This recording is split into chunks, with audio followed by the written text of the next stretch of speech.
भारत कृषि प्रधान देश है और मानसून भारत में खेती और अर्थव्यवस्था और कृषि आधारित करोड़ों मजदूर किसान की आजीविका की धुरी है। हर वर्ष जून से सितंबर के बीच होने वाली बारिश देश के खेतों को, जलाशयों को, नदियों को, बांधों को पुनर्जीवन देती है। लेकिन इस वर्ष मानसून ने तो शुरुआत में ही कड़ी चुनौतियां खड़ी कर दी।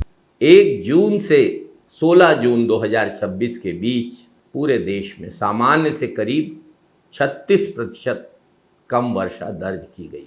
केरल में समय पे दस्तक देने के बावजूद मौसम विभाग के अनुसार दक्षिण पश्चिम मानसून की रफ्तार अचानक धीमी पड़ गई।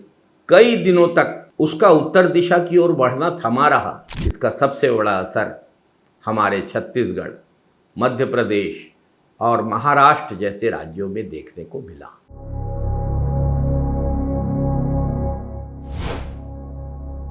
जून भर अधिकांश दिनों में देश के कई हिस्सों में सामान्य से कम बारिश दर्ज की गई। किसान ने खरीफ फसल की बुआई की तैयारी कर ली थी, खेतों की अकरस जोताई कर ली थी, लेकिन पर्याप्त वर्षा नहीं होने के कारण बोनी को टालना पड़ा। विशेष रूप से मध्य प्रदेश, छत्तीसगढ़, उत्तर प्रदेश, बिहार, राजस्थान और झारखंड के अनेक हिस्सों में किसान अभी भी बारिश का इंतजार कर रहे हैं। दूसरी तरफ देश के कुछ क्षेत्रों में कम समय में अत्यधिक बारिश ने नई समस्याएं पैदा कर दी। मुंबई जैसे अनेक शहरों में जल भराव, सड़कों के टूटने, यातायात के बाधित होने और ग्रामीण क्षेत्रों में भी फसलों के नुकसान की खबरें सामने आई। यानी समस्या कम बारिश की कम, बारिश के असंतुलित वितरण की ज़्यादा। क्यों ऐसा हुआ? क्या है इस असंतुलन का कारण? मानसून की रफ्तार क्यों थम गई है?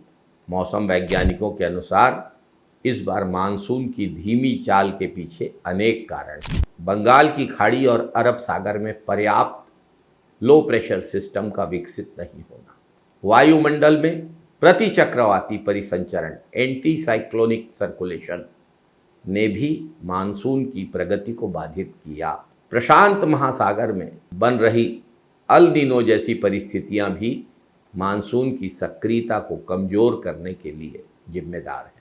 इसके साथ ही साथ जलवायु परिवर्तन, क्लाइमेट चेंज के कारण मौसम का स्वभाव पहले की तुलना में अधिक अनिश्चित होता जा रहा है। अब मानसून की इस देरी के छत्तीसगढ़ पर और छत्तीसगढ़ के किसानों पर पड़ने वाले प्रभाव पर बातें करें। छत्तीसगढ़ को धान का कटोरा कहा जाता है। छत्तीसगढ़ की अधिकांश खेती आज भी वर्षा पर निर्भर है। खरीफ सीजन में धान की बुआई जून के दूसरे पखवाड़े में और अधिक से अधिक जुलाई के पहले सप्ताह तक ज़्यादा होती है। इसी समय पर्याप्त वर्षा न होने के कारण लाखों किसानों की धान की बुआई प्रभावित होती है। बीज दोबारा डालने की नौबत आ सकती है, जिसका सीधा सीधा असर किसानों के खेती के खर्चे पर पड़ेगा। सिंचाई के लिए डीजल पंप और बिजली पर किसान का खर्च बढ़ता है। छोटे और सीमांत किसानों पे आर्थिक बोझ बढ़ जाता है। धान उत्पादन घटने का सीधा असर राज्य की ग्रामीण अर्थव्यवस्था और किसानों की आय पर पड़ता है। यही कारण है कि छत्तीसगढ़ में जुलाई का महीना अब सबसे निर्णायक माना जा रहा है। यदि जुलाई में अच्छी वर्षा नहीं हुई तो धान की बुआई, रोपाई, ब्यासी सहित पूरी खरीफ फसल पर इसका गंभीर असर पड़ सकता है। हमारी छत्तीसगढ़ महतारी की जिस मूर्ति की, जिस चित्र की हम लोग स्थापना करते हैं, उसमें छत्तीसगढ़ महतारी की साड़ी का रंग हरा है। छत्तीसगढ़ में वनों का प्रतिशत भी ज़्यादा है, जिसे कम करने में, जिसे बर्बाद करने में भाजपा की सरकार और अदानी दोनों जुटे हुए हैं। लेकिन अपनी महतारी की रक्षा करना, पर्यावरण की रक्षा करना और पर्यावरण के साथ साथ जल संरक्षण करना तभी संभव है जब हम इस हरियाली को बढ़ाने का काम करें, अधिक से अधिक वृक्षारोपण करें। मानसून की अनिश्चितता का असर आम नागरिकों पर भी पड़ता है। जलाशयों में पानी कम भरने से पेयजल संकट गहरा सकता है। जो भूजल स्तर है वो गर्मी में पहले ही बहुत नीचे जा चुका है, सामान्य से ज़्यादा नीचे जा चुका है। और अगर बारिश कम होगी, नहीं होगी, तो भूजल स्तर और गिरेगा। फसल उत्पादन प्रभावित होने पर खाद्यान्न, दाल और सब्जियों की कीमतें बढ़ेंगी। ग्रामीण अर्थव्यवस्था कमज़ोर होने का असर बाजार पर, रोजगार पर, महंगाई पर और पूरी अर्थव्यवस्था पर दिखाई देता है। लगातार विशेषज्ञों की चेतावनियों के बावजूद, जलवायु परिवर्तन के कारण मौसम का स्वरूप तेजी से बदलने के बावजूद, इस ओर सरकार का और हम सबका ध्यान उतना नहीं जा रहा है जितना इस विषय की गंभीरता है।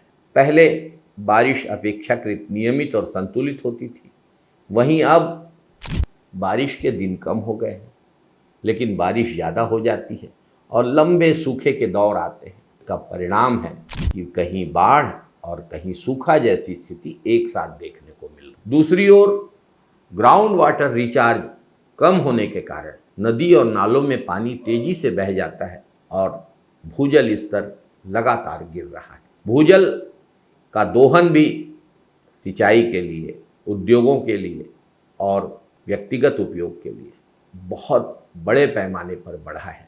इस अनुपात में हमने ग्राउंड वाटर रिचार्ज पर ध्यान नहीं दिया है। अब केवल अच्छी बारिश की उम्मीद से काम नहीं चलेगा। अच्छी बारिश हो भी गई तो जल संरक्षण, वर्षा जल संचयन, सिंचाई सुविधाओं का विस्तार, जलवायु के अनुसार खेती और मौसम के पूर्वानुमान की बेहतर प्रणाली विकसित करना, इन सारी मौसम पूर्वानुमान प्रणाली को मजबूत करना और विकसित करना समय की सबसे बड़ी आवश्यकता है। मानसून तो भारत की जीवन रेखा है। जब मानसून का संतुलन बिगड़ता है तो इसका असर सिर्फ खेतों तक या किसानों की कमाई तक सीमित नहीं रहता, पूरे देश की अर्थव्यवस्था, पूरे देश की खाद्य सुरक्षा और करोड़ों परिवारों के भविष्य पर पड़ता है। इस वर्ष मानसून की हर बूंद केवल पानी नहीं है, किसानों की उम्मीद और देश की आर्थिक स्थिरता से भी जुड़ी हुई है। साथियों, पानी और पर्यावरण दोनों की रक्षा करना हमारी साझी जिम्मेदारी है। पानी की हर बूंद जहाँ गिरे उसे वहीं रोकना है। हम जितना पानी रोकेंगे, हम उतना बेहतर भविष्य सुनिश्चित कर पाएंगे। हसदेव, तमनार, बस्तर के कटते हुए जंगलों ने जलवायु और पर्यावरण के खतरे को और बढ़ा दिया है। ऐसी स्थिति में सरकार की जिम्मेदारी बहुत ज़्यादा बढ़ जाती है, लेकिन सरकार इस ओर उदासीन नजर आती है। आइए हम सब मिलकर पर्यावरण की रक्षा करने का, जल का संरक्षण करने का संकल्प लें। वृक्षारोपण भी इसमें अहम भूमिका अदा कर सकता है। जय हिंद साथियों, वंदे मातरम साथियों।